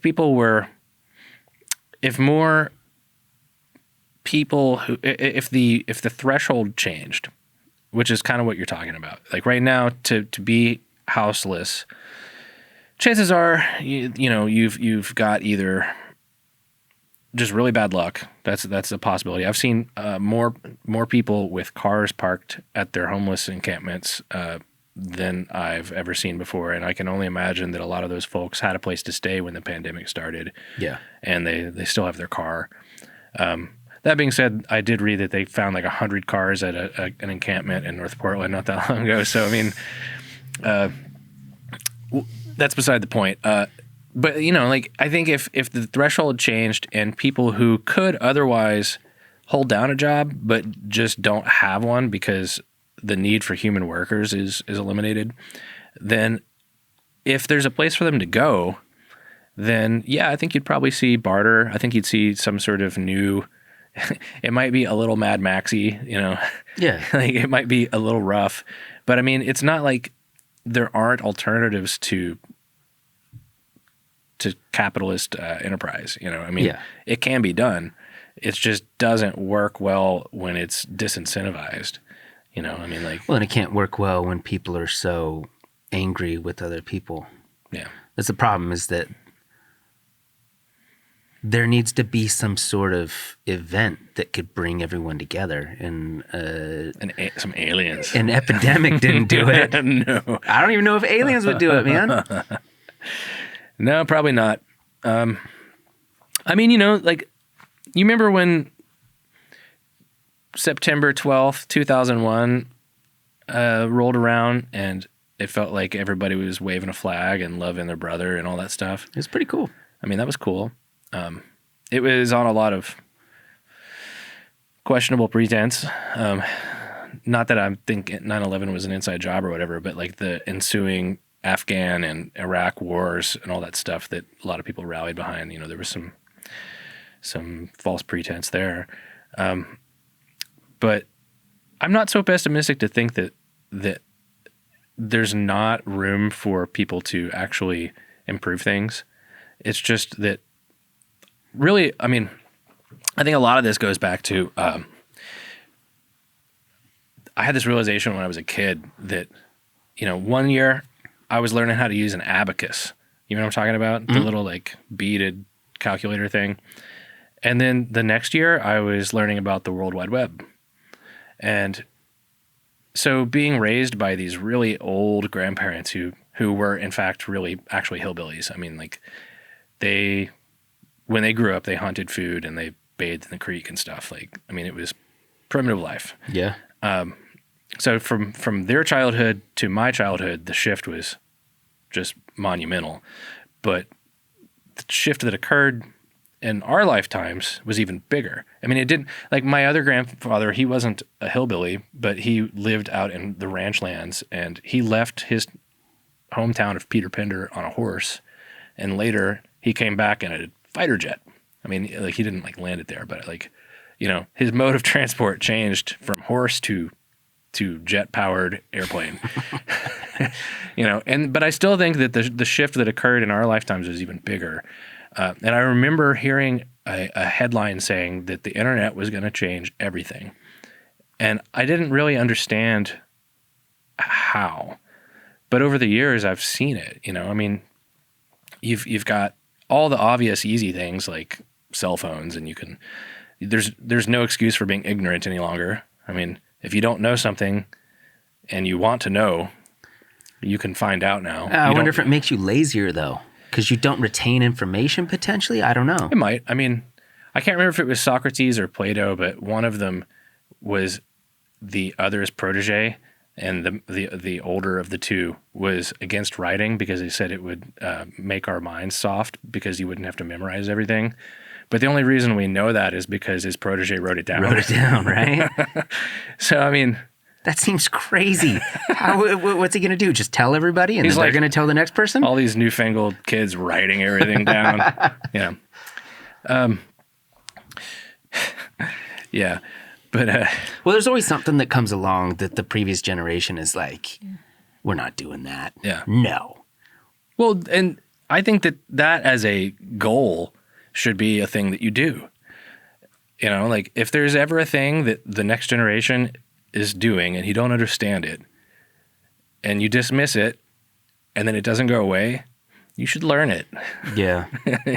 You know, like you should figure out what that is. That's the thing though. I wonder how do you know if things are slipping or things are going the wrong direction?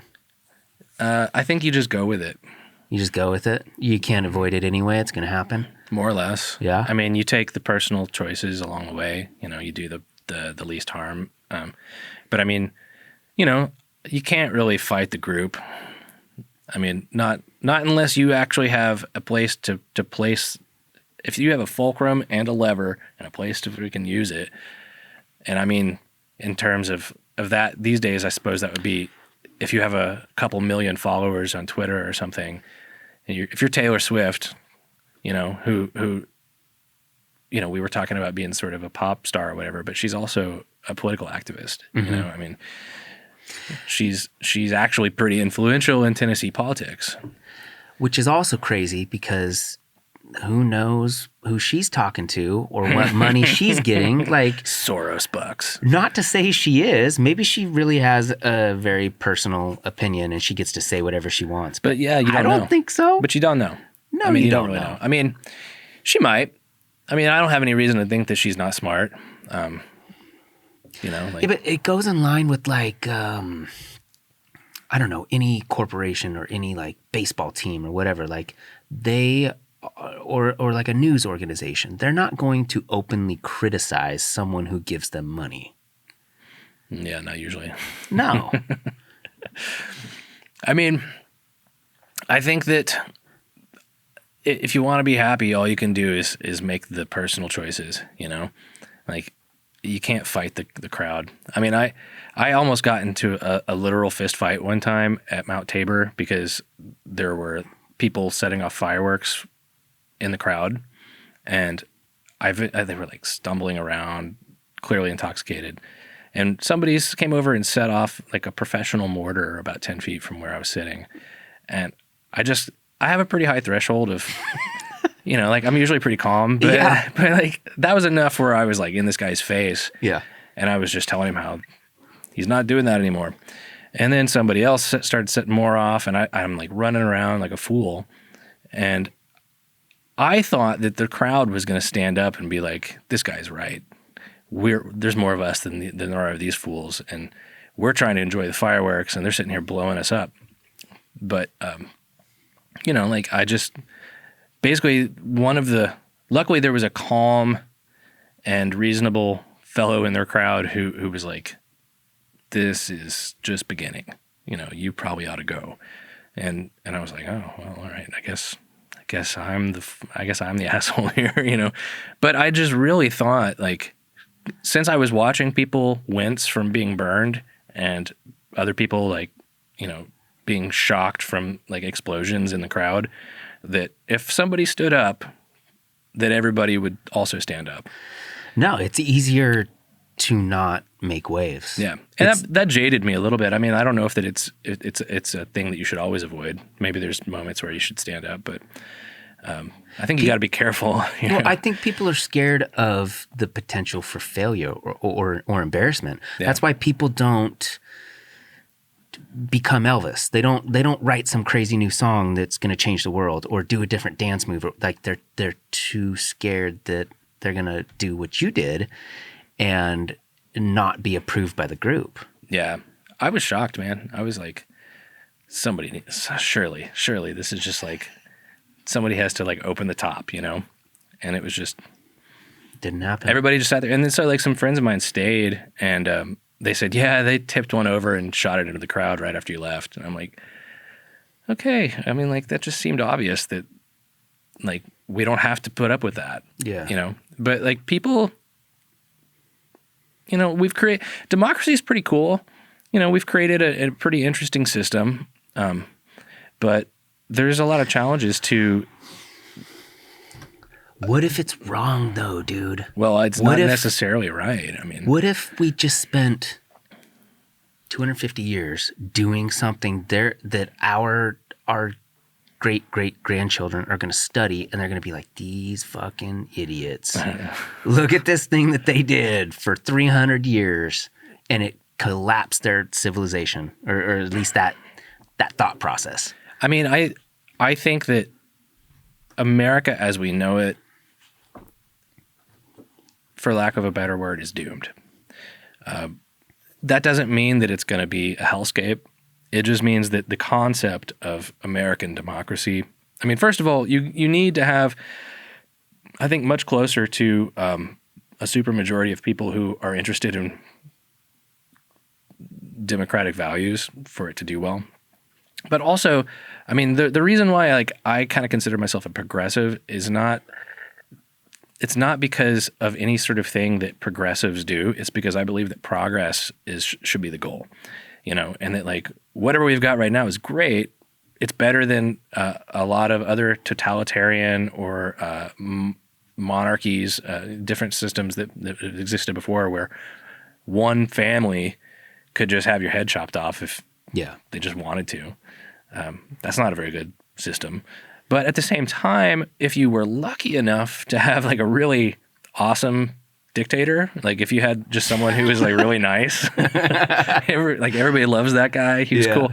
But then his son turns out to be like, he likes to chop people's heads off, and you never can tell. So democracy at least separates us, or at least it has so far, from that kind of family power and that sort of, I mean, like the law is a threshold, like it or at least it's supposed to be. I mean, we've seen that sort of be challenged a little bit here lately, and I still think that for the most part we're gonna, I don't know. I don't want to postulate because I imagine that I'll probably be wrong and be disappointed later, but there's got to be a better way, right? Well, that's the thing. It's like I don't think this is it. You don't get to the ultimate by just, okay, you've built a house. You could build a whole new house, but if you're only needing if you're only needing some alterations, you can take the house you already have and you can work on it. Now, if you find out that the foundation is no good, then there's no point in building on it, and that's, I think, kind of sort of the question that some people have about what's going on right now is like, can we build a just and equitable? Well, first of all, some people aren't so sure that equity is a good word, and I don't understand how they got there. I'm of the opinion that equity is really important. If we live in one of the most, if not the most wealthy nations that's ever existed, there should be sort of a perk for membership. Like we don't, the houseless individuals out there are the boogeyman, and we let them be the boogeyman. That's what happens if you don't play ball, And I don't think that that's right. I don't think that it needs to be that way. It's actually more expensive than building shelters. For sure. I agree. But I think it has its purpose in our system. It tells people, well, you better show up for work. You get fired and you might end up down there. And you think that they allow it to happen for that reason? Is it like a telltale? I don't think that anybody does anything quite so specific, but I think it's a function of I mean, like I said, if you've watched much in politics, a lot of the arguments that people had about rushing to reopen the states after the pandemic was, like, we're going to destroy people's motivation to work if we just keep giving them money, and it's like, maybe there's some truth to that.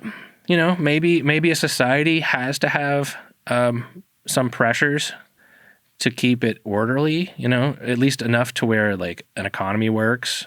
But I don't think it's inherently true. I just think we haven't figured out ways to organize and to motivate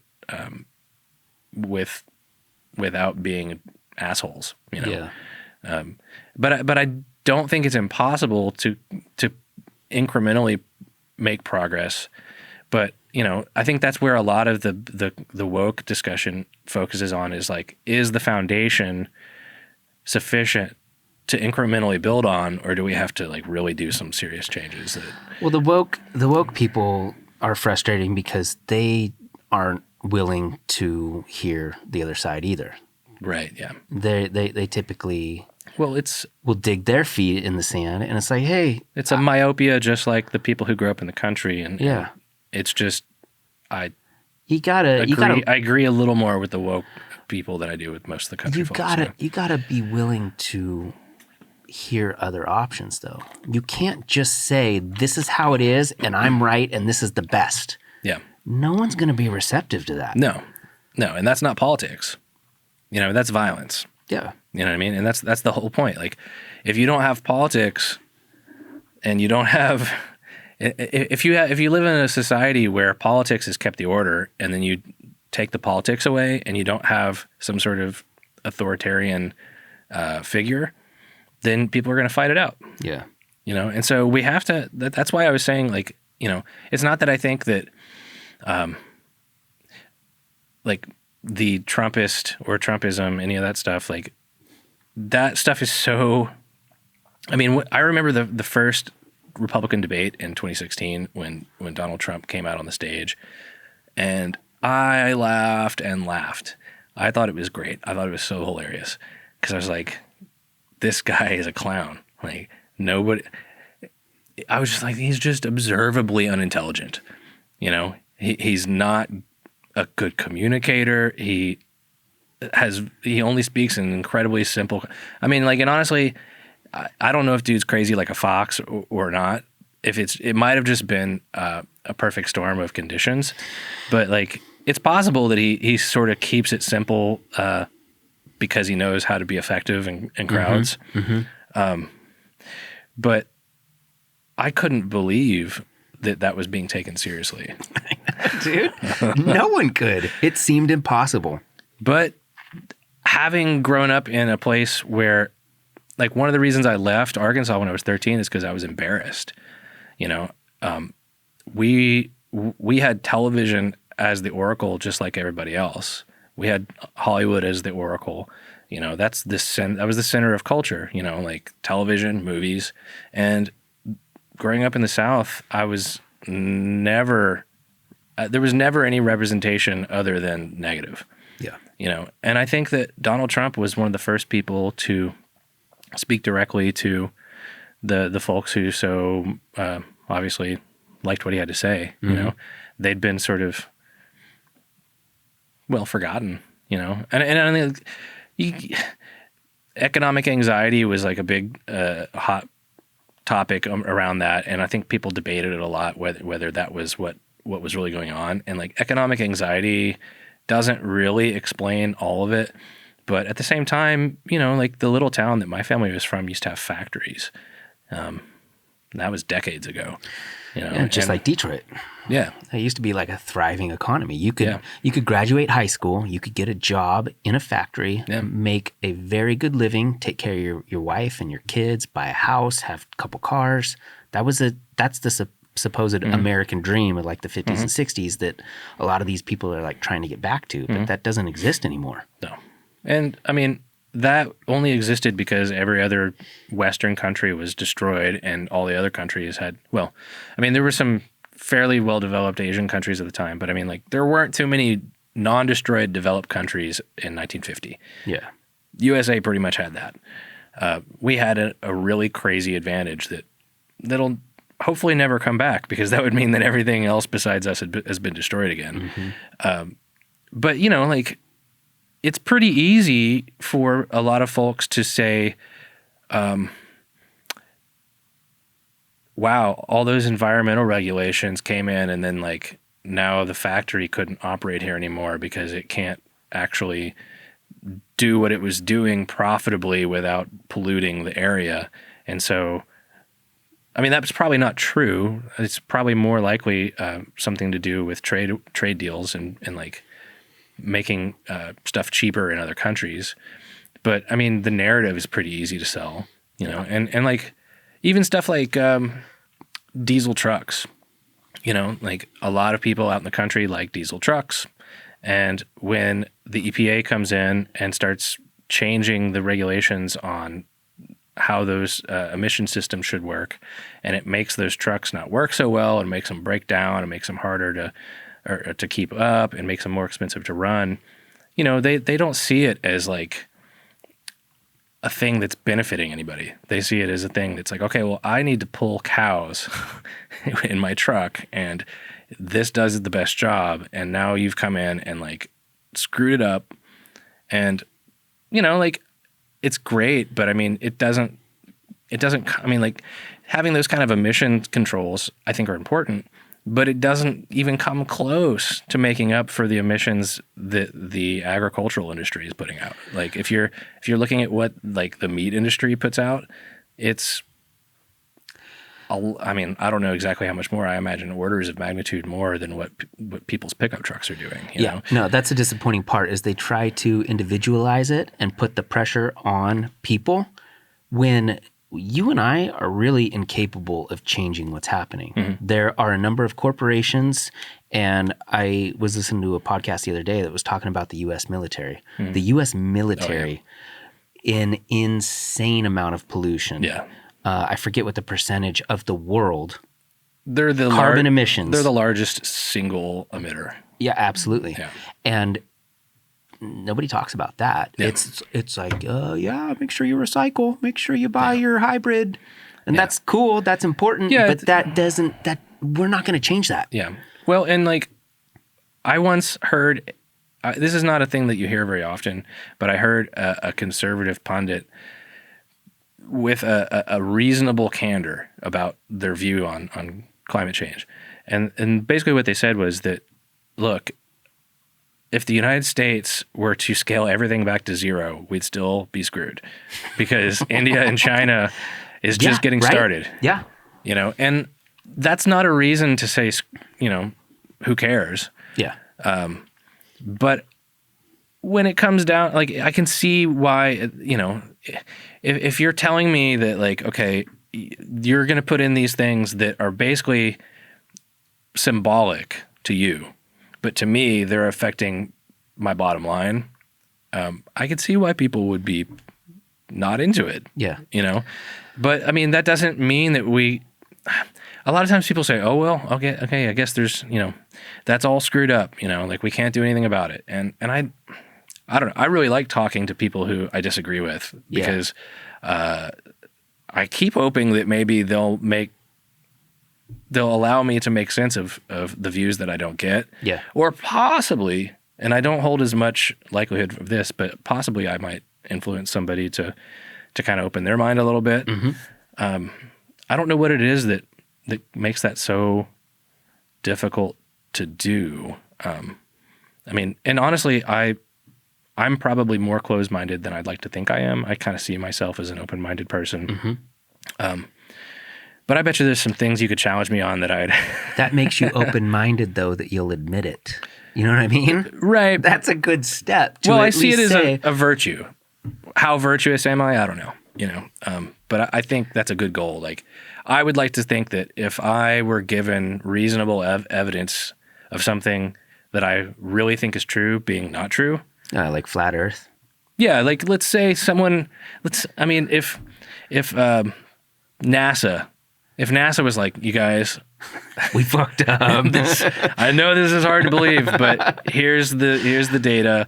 We've got all these LiDAR maps, whatever. Like, I mean, that's a pretty extreme example, you know. But I mean, I think that belief is when you stop thinking about stuff. You know? I mean, I think we should continue thinking because there's where we're at, and then there's where we could be, and that's why I think progressivism.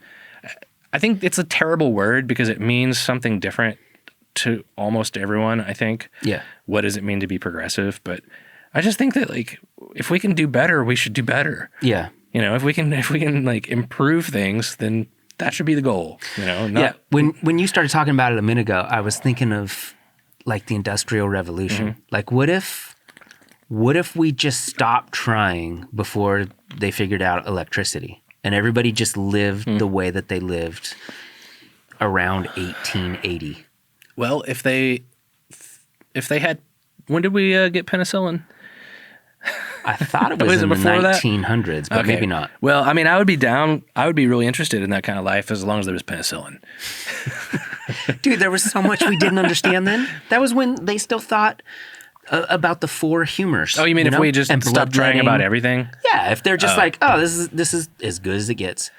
No, we're just going to hang out here. But the thing is, that's what makes humans different from every other creature that exists is you can't stop it, man. There's somebody that's always thinking of something, and they're going to try to make it happen. And let's fly to the moon. Cool. All right, let's build a computer that has everything you could ever want to know in your pocket. Like there's no end, dude. It just keeps going and going, and then we're going to kill ourselves. Yeah, it's like kind of like home brewing. You know, either the yeasts pollute the mixture enough that they die by making too much alcohol, or they eat all the sugar.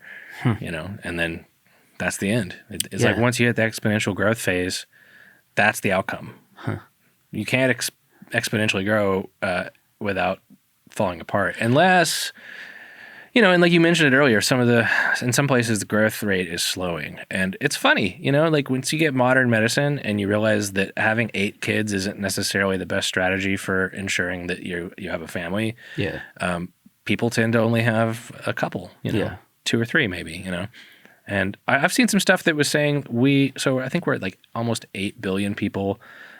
I've seen a few things that suggest we might make it up to like 12, 13 billion at some point, but probably not much further, just because the abject poverty that's out there is actually being fairly rapidly improved upon. And people, you know, like it's, as Americans, it's been a rough, no matter what your political beliefs are, it's been a rough, you know, five years, because there's been a lot of strife, whether or not you think things were going good at one time or another, but it's been crazy.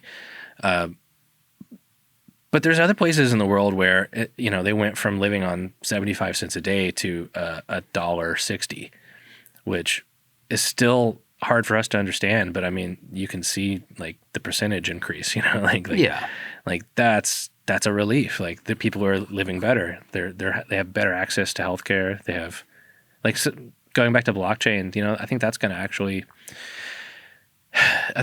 probably be a big deal in Africa. You know, like there's no reason for people to build the old system in places in Africa that haven't been quite developed up to Western standards yet. You know what I'm saying? Like they've got technology that didn't exist when the West was less developed. Yeah. You know, so like being able to use blockchain as a banking service, for instance, is something that a lot of people are working on, because there's places in Africa where people have, you know, some, I don't know if wealth is the right word, but they have assets, but it's difficult for them to access the banking system. It's difficult for them to access finance. Like, you know, they have to pay for cash with everything, or they have to pay for everything with cash because there's nobody to give them a loan.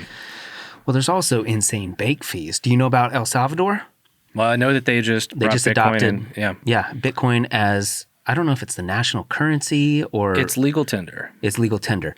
But what that did is it allowed, because I want to say it's 25% of their GDP is money coming in through the form of remittances. So, or maybe it's 25% of the people.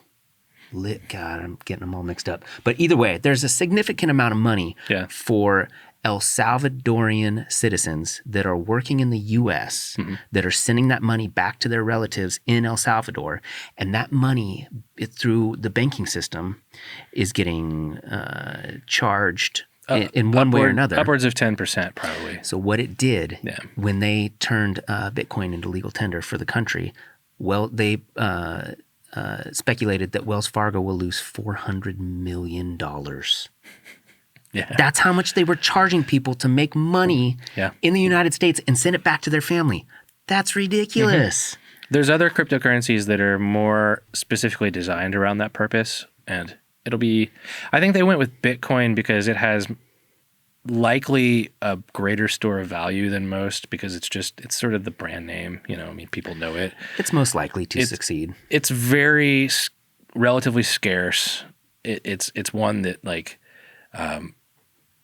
it'll probably be sort of like gold. But there's things like Stellar where it's much more environmentally friendly. They don't mine. They're not sitting there running computers to make it work. I mean, they are running computers, but they're not doing a proof of work algorithm.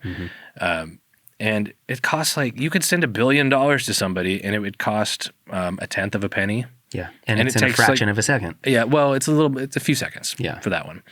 Bitcoin, when the network picks up, can be much more expensive to move money around, and it's slower. But what I was reading, El Salvador actually is they have a national crypto wallet that has the Lightning Network enabled and also SegWit. So they're actually, and honestly, that makes me think I should probably know more about what SegWit does, but I'm not terribly involved in the Bitcoin. It's one of the adaptations they've made to the chain at some point that, like I haven't really followed Bitcoin as much because I've been more interested in some of the other ones, like Ethereum and Stellar. But from what I heard, they had a pretty cutting edge wallet design, and it's not the national currency, but as legal tender, you have to accept it. Yeah. So I mean, it's really interesting. It's much more a part of their system than I initially thought. But something else that does is it allows countries like El Salvador, who don't really have a strong international currency, to remove themselves from other countries' monetary policies. Yeah, for sure. Because if I'm not mistaken, they were using U.S. dollars for most of their transactions, but that means that they're stuck with whatever monetary policies we're enacting. And we can print, and we did last year, we printed something like 25% of the money that's in circulation last year. But since we're the originators of that, and a lot of other countries like to take on U.S. currency, they see it as a stable and good asset. We don't really experience a lot of the inflationary issues, but if you're El Salvador, you don't get the same benefit of printing it as you do if you're America. So like a lot of these countries, also the Ukraine is working with the Stellar Foundation, and they're going to release a central bank digital currency on. Well, it's speculated that it's going to be on the Stellar blockchain, which would be interesting. They looked at maybe doing their own, and then they found out that it was really just kind of too much work to run your own chain when there's like this, and it kind of defeats the purpose of having it be on this public chain. Totally. But yeah, it's looking like that kind of stuff is getting much closer to being a reality. Yeah. There's a lot of rich people and there's a lot of people in charge of banks that make this money off of transactions that don't want it to happen because then they don't have a part of it anymore, and they can't generate revenue from it. But they're all investing in it, regardless of what they say. They should be. Yeah. Because like the thing is about smart contracts? Mm-hmm. Smart contracts will allow you to, well, it's what's behind the DeFi craze, decentralized finance. Mm-hmm. So you can, and this stuff is being kind of scrutinized right now by the SEC as possibly being securities. So I'm not sure what the status of some of those DeFi products is going to be moving forward. But basically, you can write code that essentially does what people who work at banks do. They're being like, you don't have to have someone who's there to verify the transactions if the transactions are on the blockchain and they're codified with smart contracts. Yeah, it's like once these situations, once these certain circumstances are met, then this is triggered, and you could do one thing that I've thought would be pretty interesting is doing escrow. Like, you've dealt with an escrow company buying a house. Yeah. You could do that whole thing on a smart contract where you basically send your earnest money to the contract, and then when the financing all comes through, the bank can send that to the escrow account, and then you get essentially house coin. Yeah. You get a non-fungible token that represents the deed of your home, and it's all done in a day. And for probably, I forget how much you end up paying escrow companies, but I mean, you could do it. There's no labor involved. Yeah. It's kind of like what you're saying. Like, it's automating out, like technology is going to automate a lot of these jobs out. And I think it's, the question is what do we want to do? Because we could say, well, you guys don't have a purpose anymore. Or we could create a society where there's a lot of time to think and to create and to start fights on Facebook. Yeah, and Twitter, which I've recently kind of found Twitter. I guess I'm a little late, but I never really saw. I mean, I had Facebook, and I thought Facebook was stupid, and I thought, well, why do I want to have another platform where I can just think everything's stupid? Yeah. But I realized recently that it's actually a little more interesting. I don't know. Have you ever go on there? I really don't go on Twitter much now. It's like, it's a place where instead of everybody's opinions being just the random people that you have in your life, it's more filtered by people who actually have something to say that's interesting enough that it gets sort of retweeted or perhaps it's filtered in the sense that it's about a specific topic. But usually you go on Facebook and like you try and post something, and then it's just everyone gets on there and gives their opinion, and it's just most of it's uninformed and like it's a cesspool, dude. Yeah, but Twitter, although Twitter's a cesspool as well,